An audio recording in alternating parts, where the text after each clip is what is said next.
à 5 heures, mon père arriva avec Elsa. Je le regardais descendre de sa voiture. J'essayais de savoir si Anne pouvait l'aimer. Il marchait vers moi, la tête un peu en arrière, rapidement. Il souriait. Je pensais qu'il était très possible qu'Anne l'aimât, que n'importe qui l'aimât. « Anne n'était pas là ?» me criait-il. « J'espère qu'elle n'est pas tombée par la portière. »« Elle est dans sa chambre, dis-je. Elle est venue en voiture. »« Non, c'est magnifique. Tu n'as plus qu'à lui monter le bouquet. »« Vous m'aviez acheté des fleurs, dit la voix d'Anne. C'est trop gentil. » Elle descendait l'escalier à sa rencontre, détendue, souriante, dans une robe qui ne semblait pas avoir voyagé. Je pensais tristement qu'elle n'était descendue qu'en entendant la voiture et qu'elle aurait pu le faire un peu plus tôt pour me parler, ne fût-ce que de mon examen, que j'avais d'ailleurs manqué. Cette dernière idée me consola. Mon père se précipitait, lui baisait la main.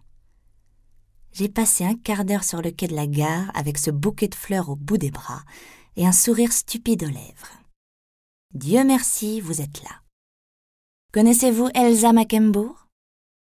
Je détournai les yeux. Nous avons dû nous rencontrer, dit Anne tout aimable. J'ai une chambre magnifique. Vous êtes trop gentil de m'avoir invitée. Raymond, j'étais très fatiguée. Mon père s'ébrouait. À ses yeux, tout allait bien. Il faisait des phrases, débouchait des bouteilles. Mais je revoyais tour à tour le visage passionné de Cyril, celui d'Anne. Ces deux visages marqués de violence, et je me demandais si les vacances seraient aussi simples que le déclarait mon père. Ce premier dîner fut très gai. Mon père et Anne parlaient de leur relation commune, qui était rare mais haute en couleurs. Je m'amusais beaucoup jusqu'au moment où Anne déclara que l'associé de mon père était microcéphale. C'était un homme qui buvait beaucoup, mais qui était très gentil et avec lequel nous avions fait, mon père et moi, des dîners mémorables. Je protestai. « Lombard est très drôle, Anne. Je l'ai vu très amusant. » Vous avouerez qu'il est quand même insuffisant. Et même son humour, il n'a peut-être pas une forme d'intelligence courante, mais... Elle me coupa d'un air indulgent. Ce que vous appelez les formes de l'intelligence n'en sont que les âges. Le côté lapidaire définitif de sa formule m'enchanta. Certaines phrases dégagent pour moi un climat intellectuel, subtil, qui me subjugue, même si je ne les pénètre pas absolument. Celle-là me donna envie de posséder un petit carnet et un crayon. Je lui dis à Anne, mon père éclata de rire. « Au moins tu n'es pas rancunière. » Je ne pouvais l'être, car Anne n'était pas malveillante. Je la sentais trop complètement indifférente.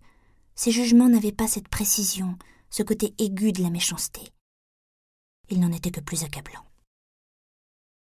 Ce premier soir, Anne ne parut pas remarquer la distraction, volontaire ou non, d'Elsa qui entra directement dans la chambre de mon père.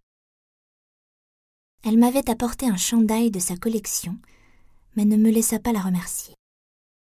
Les remerciements l'ennuyaient, et comme les miens n'étaient jamais à la hauteur de mon enthousiasme, je ne me fatiguai pas. « Je trouve cette Elsa très gentille, dit-elle, avant que je ne sorte.